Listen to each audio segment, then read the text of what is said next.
Olá pessoal, boa tarde. Boa tarde. Eu tenho um pouco dessa mania assim para ouvir todo mundo, mas é mais do meu histórico mesmo, né? Um cara diferente. Depois eu faço propaganda da minha banda. Por isso eu fico nessa sensação de boa tarde, atenção, sabe? De controle. Tudo bem, eu vim para falar aqui de produto. Produto de uma forma um pouco diferente, né? Vocês viram que eu tentei fazer um trocadilho aqui, mas é porque eu sou de uma área um pouquinho diferente da maioria. Isso tem a ver com a minha banda também, faz parte do trabalho. As coisas ficam escuras. Então eu queria falar um pouco dessas duas siglas aqui, que muito tem se falado. Vocês devem conviver com esse tipo de profissional no universo de vocês. Onde a gente fala muito de UX, vocês vão ouvir falar muito, e também de DT, que está relacionado a Design Thinking. Muito provavelmente vocês ouviram um pouco aqui de manhã. Um pouco do que eu gostaria de compartilhar com vocês diz respeito a isso aqui: abordagem, aplicação, mindset, prática. Isso acontece muito porque ainda existe uma lacuna que tem que estar sendo, de certa forma, ela está sendo preenchida ainda por nós, profissionais de design. E é um pouco do mantra que eu sigo, assim, pela minha formação e até pelo fato de estar aqui hoje, né, falando com pessoas de produto. Seria muito mais simples eu estar aqui falando com pessoas de UX, muito provavelmente elas iam entender bem, mas eu acho que mais do que a proposta de falar de UX design com outros designers, fazer a proposição de valor do significado que a nossa área tem e principalmente da forma que ela pode ajudar a construir produtos melhores. Sobre Design Thinking, essa buzzword aí que todo mundo vive falando, eu não gostaria de falar o que é, eu não vim aqui para fazer propaganda para vocês sobre o que é, mas sobre o que não é, sobre aquilo que vocês deveriam acreditar de verdade. Primeiro, que não é um mantra para a resolução de todos os problemas.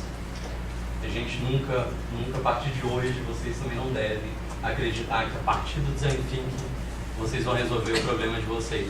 Sim, esse mindset já existe há muito tempo, mas pelo menos pra gente, a gente nunca imaginou que pudesse crescer de tal forma e ser popularizado de tal forma.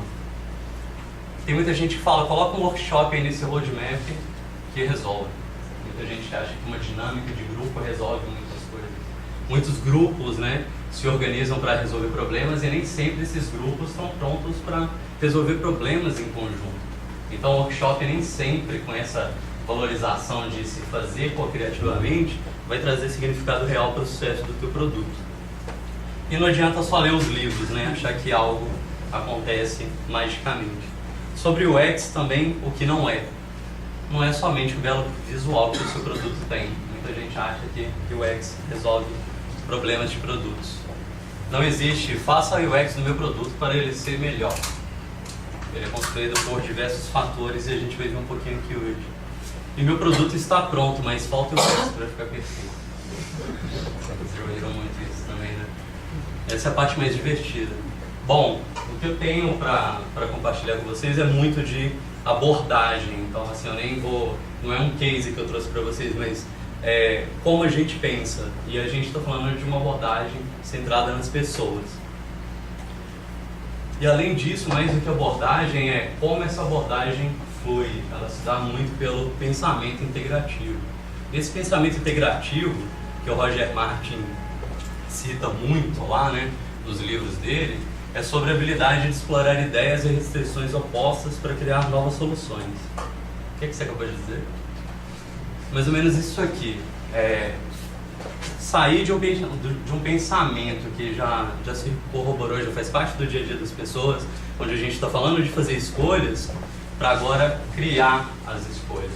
Então não é o que eu tenho hoje, simplesmente eu faço a escolha, mas eu passo a gerar escolhas. Bom, se vocês não entenderam ainda, a gente vai além. Imaginem que vocês estão em busca do produto perfeito. Vocês trabalham com um produto e vocês são responsáveis por isso. Muito provavelmente os chefes de vocês que trabalham com o produto vão cobrar isso de vocês. Vocês acham que existe produto perfeito? Alguém? Ninguém quer participar? Eu falei para trazer a comida antes.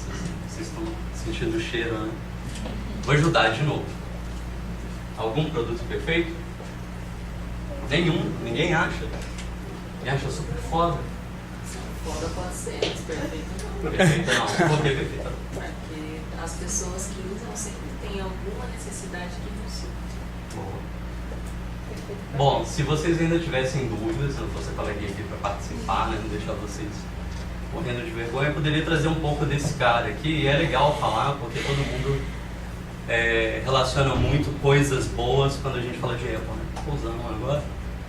Mas quando aquilo foi pensado para ser usado assim. Se fosse perfeito, não tinha se tornado isso aqui. Será que foi feito pensando em alguém? Então, produto perfeito na nossa concepção, principalmente para quem trabalha utilizando esse mesmo mindset que eu trouxe aqui para vocês, é sobre produto perfeito não existe mesmo, ele é adequado. E adequado para a gente pode significar divertido, eficiente, chique, útil. São pessoas diferentes ali com diferentes desejos. E se eu fosse colocar aqui alguns produtos que eu gosto, não utilizo todos, tá? Alguns são só desejos. Quem me dera. Bom, talvez os que estão relacionados aqui ao aplicativo. Vocês acham que eles têm algo em comum? Vocês conseguem falar em uma palavra? Esses 4 produtos que eu trouxe. Experiência? Oi? Jura? Bom, não é sempre que vocês fazem isso, né? Você já tinha visto a palestra? Ah, porque 2 semanas atrás eu estava no Startup Week, achei que ele tinha visto. Sim, é design. E por que design, né? De repente vocês não vão entender o poder do design da forma que eu estou trazendo aqui para vocês hoje, mas, sei lá, não 13, 12 anos. Essa aqui é uma das principais associações que estão relacionadas ao mundo do design, e a busca deles em 2003 era mostrar o poder do design, como ele poderia ser inserido na vida das pessoas e como ele poderia resolver problemas. Bom, hoje é mais fácil de falar, né? Naquela época a gente não tinha de forma tão palpável o poder que o design tinha, né? Mas como você pode não ver o poder do design, né? Vou dar um exemplo aqui mais palpável para nós que somos geeks e estamos no mundo da tecnologia. Vocês já devem ter visto bem esse exemplo. E tablet não era nenhuma novidade quando Steve Jobs chegou pra gente e falou: vocês vão usar isso, vocês vão amar. Nossa, era um iPhoneão, né? E hoje todo mundo usa iPhoneão. Tem um monte de gente com iPhoneão. Eu tenho um iPhoneão. Mas não é bem isso. Bom, design significa transformar situações existentes em situações preferidas. É muito de momento. Vocês já viram esse cenário aqui? Vocês utilizam esse cenário e vocês já passaram por esse cenário. Vocês já foram usuários, como essa moça que eu trouxe aqui. Você está com a mala pesada e precisa de um táxi.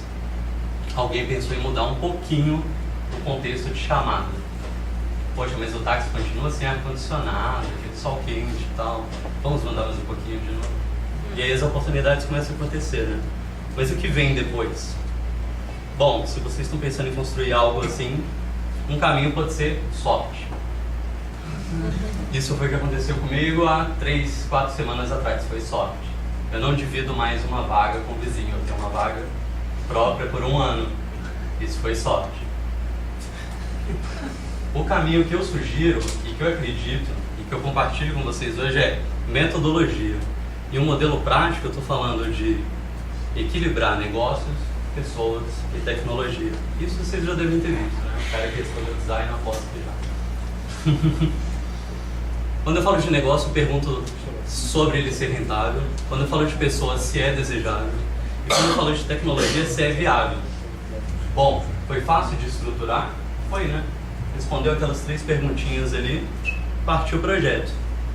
Mas pode ser que ele não nasça tão bem assim, pode ser que ele queira sair antes, e aí você tem que remendar. Bom, sobre as pessoas, tem algumas perguntas que têm que ser respondidas, nem sempre a gente tem esse hábito. Quem vai usar? Por que vai usar? O que ela ganha usando? O que ela perde usando? Por que ela vai trocar de serviço? Isso é muito comum também. O que ela usa hoje, muita gente se esquece, o que tem de melhor nesse jeito e o que tem de pior nesse jeito. É mais ou menos isso que a gente vivencia. Quando a gente fala de pessoas, então, muitas vezes nós profissionais, UX, design, são perguntas que a gente está buscando. E olha como elas são subjetivas, como elas são difíceis de responder. Bom, se eu fosse falar um pouquinho da parte de vocês, se é que a gente não pudesse fazer juntos, né? Quanto custa produzir, quanto custa distribuir, manter, escalar, por quanto tempo? E sobre tecnologia, que é praticamente quem a gente coloca no altar, é possível construir? Se não existe alternativa viável? Se sim, existe dependência de outra tecnologia? Parece que não. Bom, são incógnitas ainda, são perguntas que a gente deveria responder no dia a dia. Mas focando exatamente sobre pessoas e sobre os profissionais com os quais vocês estão lidando hoje, que eu acho que é importante de vocês saberem sobre a gente. Até pelo exemplo do colega e sobre praticamente todas as empresas que eu trabalhei, empresas de desenvolvimento de software desde 2006, normalmente são poucos designers. E aí a gente fala, poxa, é só quantidade? Não, claro que envolve qualidade também. Sempre são muitos developers. E o que se espera da gente é mais ou menos parecido com esse cara aqui. Todo mundo conhece, né? Principalmente quem tem a minha idade. Lembra bem quem é esse cara. Só que para existir o Indiana Jones, herói de vocês, fazer parte do dia a dia dele e alcançar as resoluções que ele alcança quando vocês viram os filmes, antes tinha um cara desse aqui que era um resquício do que acontecia no filme. Mostrava ele na faculdade, pesquisando, se informando, construindo coisas muito maiores que ajudariam ele no campo, na hora de tomar as decisões. E eu falo isso porque UX não é apenas um passo do processo. Muita gente se esquece disso. UX é mais ou menos assim. Nossa, claro que o cara de UX ele vai falar melhor da área dele, não vai falar nada sobre produto, nada sobre tecnologia, e a gente está envolvido em tudo. Então vocês colocam o UX em tudo, perguntam tudo sobre eles, pode ser que as coisas se resolvam? Não sei, vou simplificar isso aqui para vocês imaginarem mais ou menos como que é esse mindset que eu quis compartilhar. Imagine então ingredientes, um prato que é feito num restaurante, por fim, você pedindo, olhando para um cardápio e alguém te atendendo. Mais ou menos assim que a gente separa e que a gente define um pouco disso de forma simplificada. Imagine que os ingredientes são conteúdo que a gente tem que oferecer. O prato seria a UI, a interface, a parte apresentável do teu produto. E por fim, você tem uma parte de serviço, quase sempre esquecida. Quase sempre a gente está voltado ali para aquela área, como que o prato está ali, mas a gente não sabe como ele vai ser entregue e o que está acontecendo aqui nesse entorno. É mais ou menos isso aqui que a gente tem em busca. A gente tem em busca de equilibrar esses itens e finalmente alcançar um resultado que faça sentido para o negócio. Bom, tinha um slide que era falar sobre todos os entregáveis, todas as atividades que são possíveis, mas isso aqui é uma lightning talk. Tem 20 minutos, eu devo estar precedendo. Faltam 9, 8, 7. Sim. Muito provavelmente vocês vieram aqui em busca de, sei lá, uma ideia, uma startup, se vocês trabalham numa empresa e ver isso ambiente para inovar e aprimorar o negócio de vocês. Ok, alguns vão responder que sim. Acho que tem pessoas que estão prontas para responder vocês muito mais sobre aquilo que vocês estão vivenciando no dia a dia, atuando como produto, mas eu queria muito ter compartilhado um pouco essa visão de UX com vocês. Nesse pouco tempo, o que eu posso dizer para vocês e indicar são livros, além de estar disponível para trocar ideias com vocês sobre tudo que está relacionado a esse universo. E se eu puder gastar mais 10 segundos, é só uma homenagem assim, a Jigoro Kano, mestre que faleceu aí há mais de 100 anos. ele traz algumas coisas que eu acredito muito e eu queria compartilhar que faz sentido para o trabalho também. Que é aquele que não sabe, pensa que sabe, ele é tolo, evite-o. Aquele que sabe e não sabe o que sabe, ele está adormecido, desperte-o. Aquele que sabe e não admite o que sabe, ele é humilde, guie-o. Aquele que sabe e sabe o que sabe, ele é sábio, siga-o. O que você sabe não tem valor, o valor está no que você faz com o que sabe. Era isso que eu tinha para compartilhar com vocês.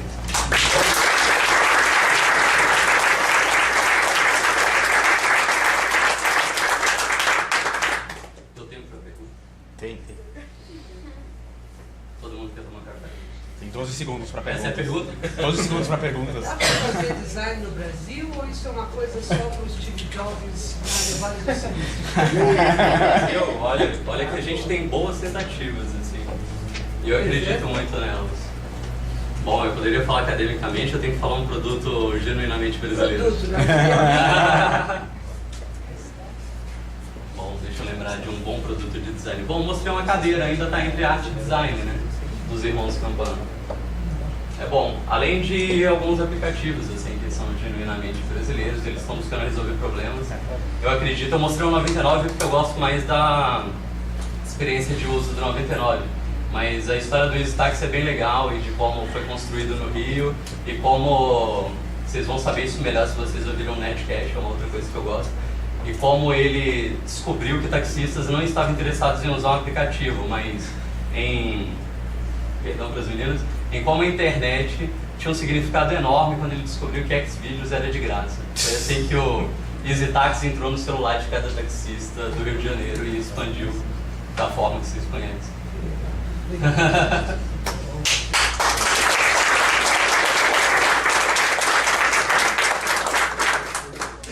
Tem uma pausa aí de 20, 25 minutos e a gente continua. Tem sanduíche ali, bebida tá aqui no frigobar, se quiser pegar, fica à vontade.